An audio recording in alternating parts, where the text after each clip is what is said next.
Synthetic fibres पढ़ ली, जैसे हमने कॉटन पढ़ लिया, कॉटन से कैसे कैसे कपड़े बनते हैं वो पढ़ लिया, निटिंग पढ़ ली जो वूल से होती है, हमने सिंथेटिक फाइबर समझ ली क्या होता है।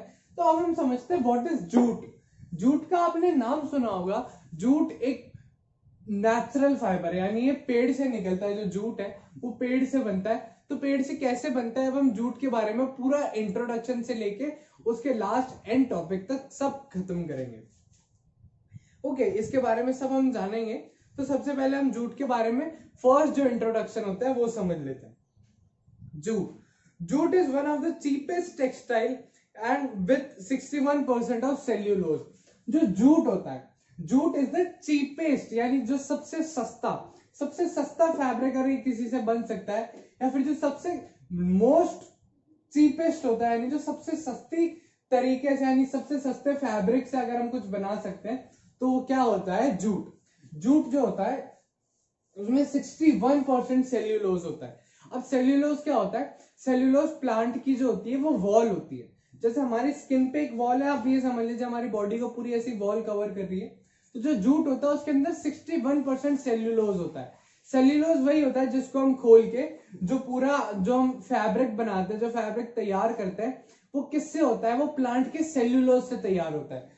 तो जूट में क्या होता है, जूट के सेल में 61% तो सेल्यूलोज ही होता है। तो अगर हम थोड़ा सा भी जूट लेते तो उससे हम काफी सारा कपड़ा बना सकते हैं।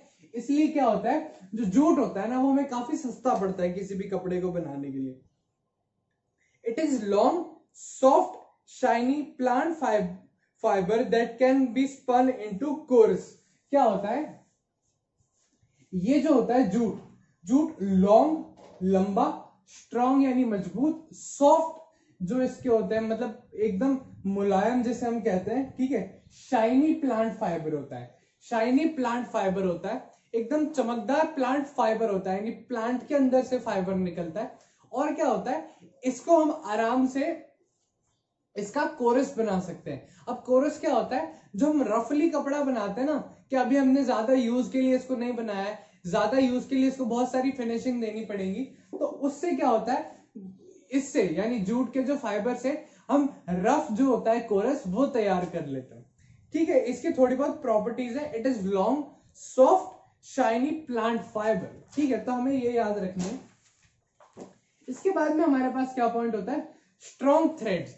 इसके मजबूत थ्रेड्स बना लिए जाते हैं, किसकी मदद से, जो जूट के फाइबर्स होते हैं उससे। अब मैंने समझाया था कि फाइबर्स से कैसे बनाते हैं हम थ्रेड, ठीक है, टर्निंग एंड ट्विस्टिंग करके।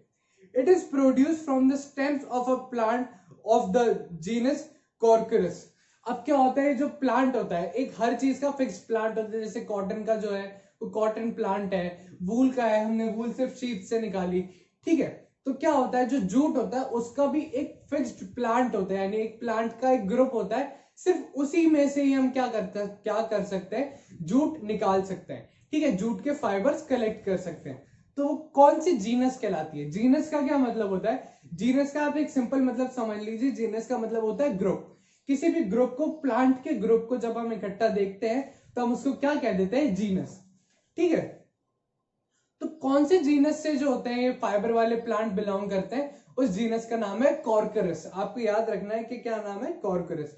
कॉर्कोरस में क्या होता है, प्लांट होता है, प्लांट के स्टेम के अंदर ऐसे फाइबर्स निकलते हैं। अगर आपने देखा होगा तो कुछ पेड़ आपने भी देखे होंगे अपने आसपास, जिनकी छाल में से ऐसे लंबे लंबे फाइबर्स, धागे जैसे निकलते हैं। जैसे नारियल के अंदर होते हैं ना, नारियल के अंदर जैसे लंबे लंबे धागे जैसे होते हैं, तो वैसे ही उसी तरीके के धागे कई सारे प्लांट्स जो होते हैं उन, या फिर जो ट्रीज होते हैं उसके अंदर स्टेम के साथ साथ उगते हैं, ठीक है। तो वो कौन सा ग्रुप कहलाता है, वो ग्रुप क्या कहलाता है, जीनस कॉर्कोरस, ठीक है। Jute fibres mainly consist of plant material.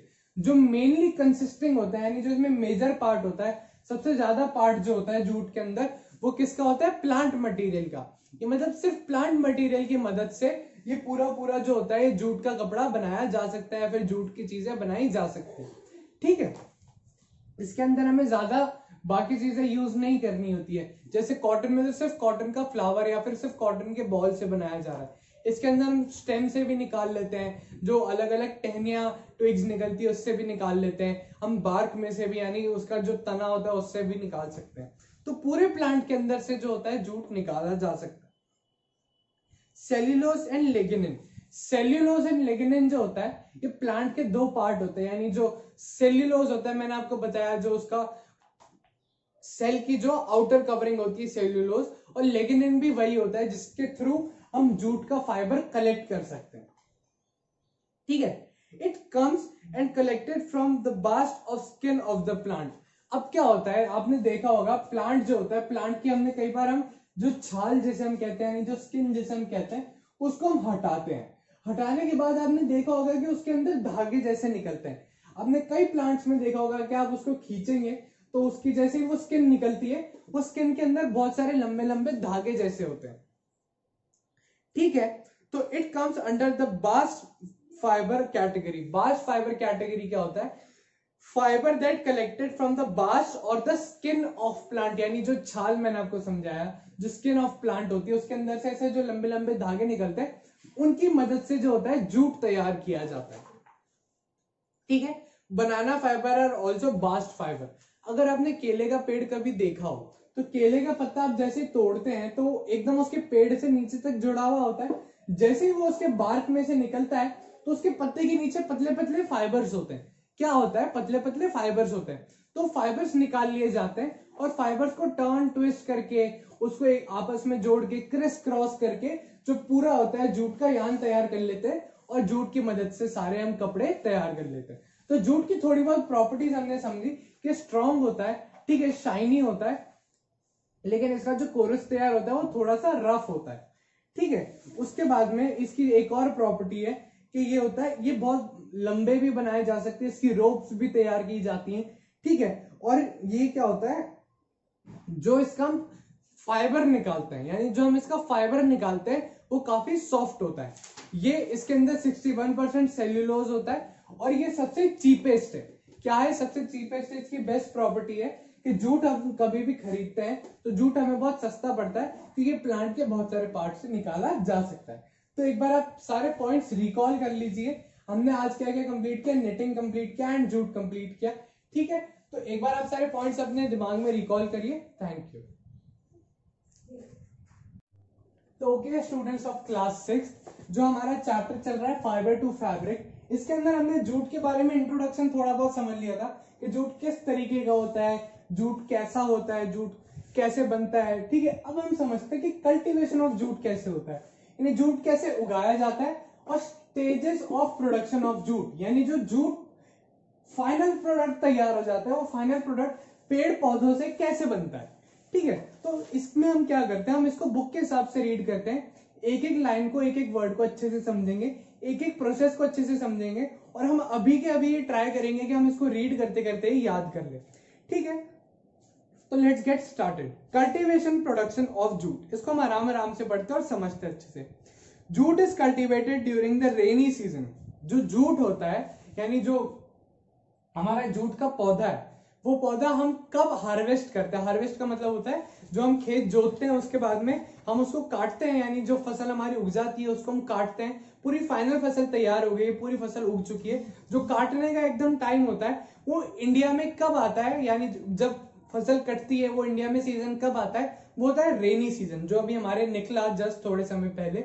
उस रेनी सीजन में सारे जूट की कटाई हो चुकी है।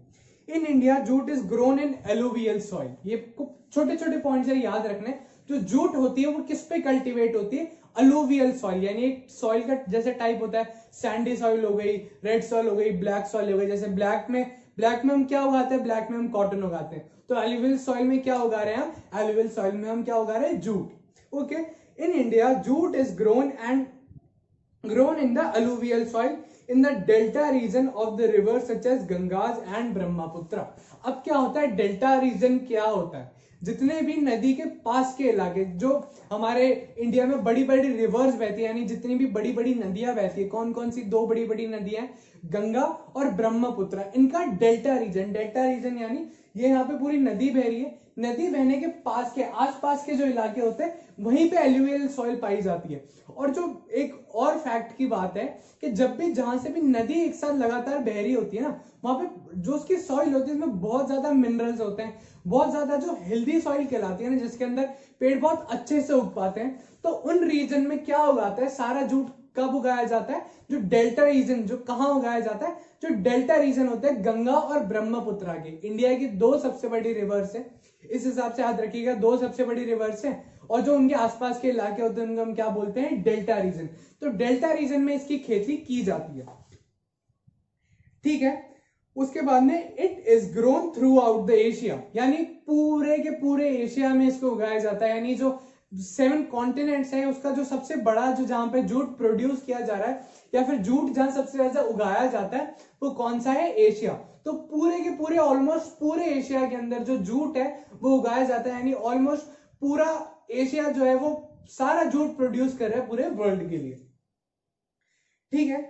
उसके बाद में chiefly in India and Bangladesh, West Bengal. अब क्या होता है चीफली, यानी जो सबसे इंपॉर्टेंट, जो अब क्या है हमारे इंडिया में बहुत सारी जगह पे अलग अलग खेती होती है, लेकिन हम क्या कहते हैं जहां पे स्पाइसेस सबसे ज्यादा होती है वो केरला में होती है, ठीक है। हमने कॉटन के बारे में पढ़ा था, जो हमारा मिडिल एरिया है, जो महाराष्ट्र गुजरात का जो एरिया होता है जहां पे ब्लैक सॉइल अच्छे से पाई जाती है, जहां पे हल्की सी गर्मी होती है, तो हर चीज का एक फिक्स एरिया भी होता है। तो पूरे एशिया में पूरे, अब वो इंडिया तो छोटा सा है, इंडिया के अंदर पूरा उग रहा है, लेकिन जो जूट है वो तो पूरे एशिया में उग रहा है। तो पूरे एशिया में जो सबसे ज्यादा जूट उगाया जाता है वो कहां कहां उगाया जा रहा है? India and Bangladesh. इंडिया और बांग्लादेश में क्यों? क्योंकि नदियां बहुत सारी होती है और डेल्टा बहुत सारे होते हैं, तो जूट को आराम से उगाया जा सकता है, ठीक है।